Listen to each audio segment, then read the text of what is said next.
go back to that FX rate issue with customs and beyond, and we'll be discussing that this morning with the founder and chief executive officer of Nigerianpolitics, Mr. Ugodre Obichukwu. He joins us virtually from Lagos. Mr. Ugodre, I think that's what everybody knows you as. It's so easy to just call you Ugodre. Good morning. Good to have you on the program. So this is like the 7th time, I believe. I mean, Nigerianpolitics, you guys follow the news, so you may correct me, that we're having this, even after the issue about the Form M, which is to be used for transactions and all of that. It seems we're not able to get a steady rate in the customs area for the imports of goods. Thank you so much for having me. It's always a pleasure to be here. Yes, let's all remember that we are now operating essentially a managed float, as they officially like to call it, even though we think it's almost a free float that we're operating. So what then that means is that you're going to have this consistent move of the exchange rate for government agencies like customs, who tend to charge their own fees or their own revenues in dollars, even though you get to pay in naira. And so, but the impact of this is this has a feed immediately into inflation rate, because a lot of the goods that we import today, a lot of the things that we consume today in Nigeria are imported. You did also see data from the National Bureau of Statistics last Friday, stating that we spent about 35.9 trillion on importation last year, and a lot of that import was towards the end of the year. And that just, we still managed to get a very slim trade surplus. But remember, that was at the exchange rate of about 900 and something naira, which was the closing rate at the time, or the average rate at that time. Now we're at 1.6. So expect that our import bill is even likely going to be higher than it currently is. So, a lot of people have criticized the customs for doing this, or the government for doing this, but let's bear in mind that this is also a government that is looking for revenue, and customs is one of the major departments or ministries of the agencies of the government that provides major revenue for them. And so the conventional thinking now is, how do we approach this? Are you going to keep changing the exchange rate on a regular basis, or are you just going to adopt maybe a flat exchange rate? It's unclear how this policy, or how we're going to address this issue, because what it then means is that people who import would find it difficult to also plan. They find it difficult to also project, because nobody knows what the exchange rate will be a month from now. So if you're importing goods and you don't know if the exchange rate is going to weaken or if it's going to strengthen, then not really sure how to price your goods. But to the government, look, all they are doing is that exchange rate is not fictitious. They're not getting it out of the air. They're probably looking at the average exchange rate that you have over a period of time, and then they use that as their own conversion rate. So all the implications all around. But the good thing is that we have some exchange rate stability to an extent over the last 2 weeks. We've seen exchange rate hover around 1,600 naira to the dollar. What is also interesting is that the disparity between the official market and the parallel market has also slimmed. I think it's about 0.2 or 0.3% when we check. Probably the lowest we've seen in a long time. In fact, the last time we saw something like this was in 2018, 2019. So that provides a little bit of comfort, even though 1.6 is still pretty high for a lot of people. But at least we're not seeing a lot of the upswings that we saw in February. Yeah, well, I think one thing we've achieved is that closing of the gap to a large extent between the black market and the official market. But what do you think will happen? Since the CBN has said we're running a willing buyer, willing seller market now, what will happen if they allow that to rule with the customs rate? So I think that the reason why it's a challenge now, it's because the perception is that the exchange rate is weakening. So it's not like it's strengthening. If it was strengthening, I don't think anybody would complain. So it's because it is weakening. And if you listen closely to the CBN's policies and their strategy, they are saying, look, let us try and sort out price discovery. Let's, as much as possible, make sure there's transparency in how the exchange rate is determined. You don't want speculators determining exchange rate. You don't want foreign agents, in quotes, determining exchange rate. You want the exchange rate to be determined fairly by the market. So once you're able to achieve that, then you can now start to work on other levers or, official levers that you know typically affects exchange rate. And so the next step that you've seen is now increasing the interest rate. And so you've seen MPR go to 22.75. You've seen automobiles go to 21.05, which actually is the highest we've also seen on record. You've also seen treasury bills go up as well to almost 20%.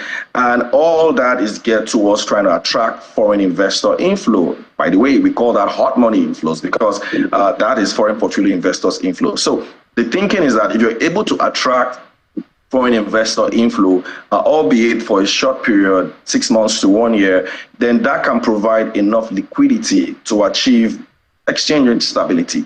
And that can also be the right buffer to have a lot more foreign investors start to come back into Nigeria. According to the CBN, they claim we had $1 billion or so in February in terms of FX inflows. And no surprises, a lot of that inflow went into purchasing government risk-free securities. Because, that interest rate is mouth-watering.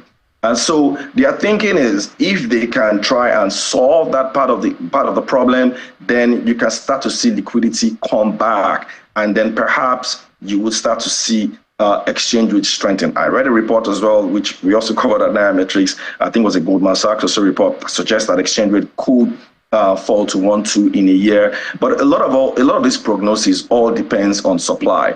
That demand is not going anywhere. We're likely going to keep importing for a while. In fact, our import bills would likely expand.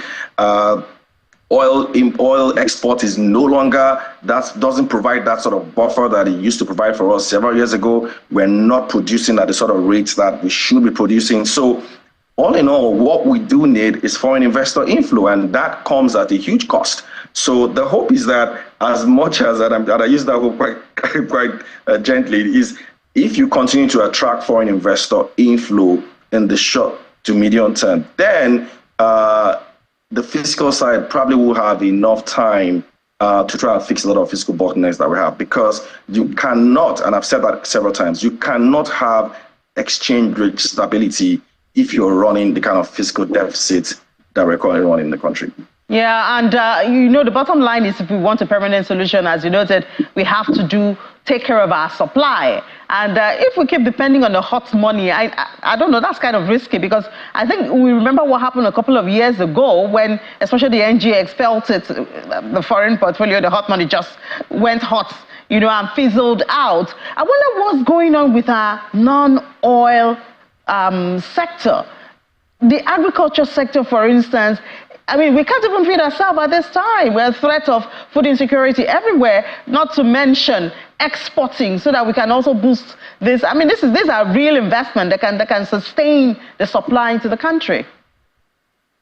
Exactly, you hit the nail on the head. So we are predominantly a mono-export economy, and it's been like that. So several governments, whether it's the Jonathan government or the Buhari government, they've tried their best to diversify our export potentials, but it really isn't working.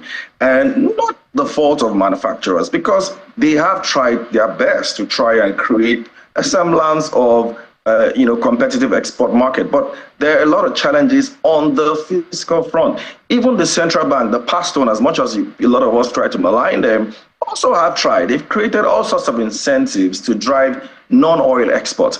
But if you speak to exporters, they tell you clearly that it's probably a lot easier, right, to import things into Nigeria than export. That is just so difficult. And so they can't just compete. And then you are now trying to face an export market that is hugely competitive. I was reading something earlier today, I think it was the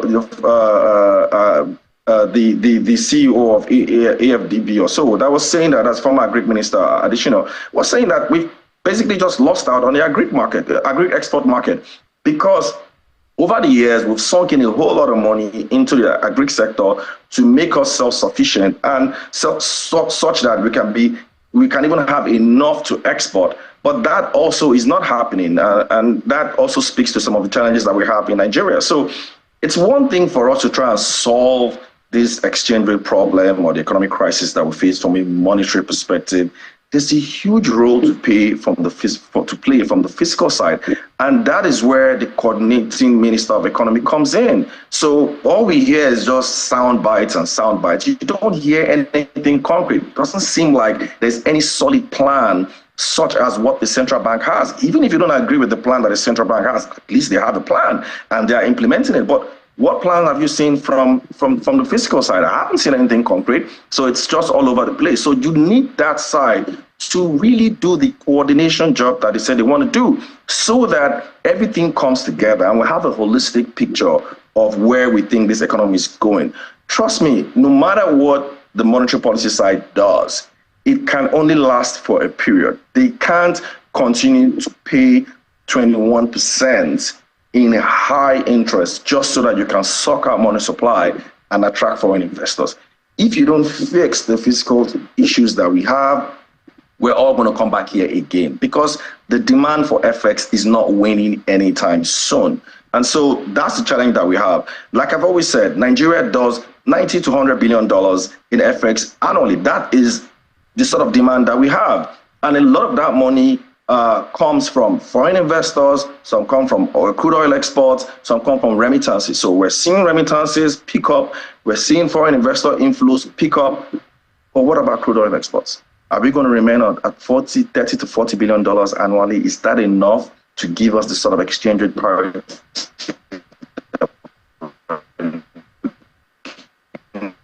for gone are the days when oil need to get exports from other areas of the economy, and you can't do that if you don't have a government that's serious. Wow, food for thought there. Thank you so much, Mr. Ugodre Ubichiku, CEO and founder of Nairametrics.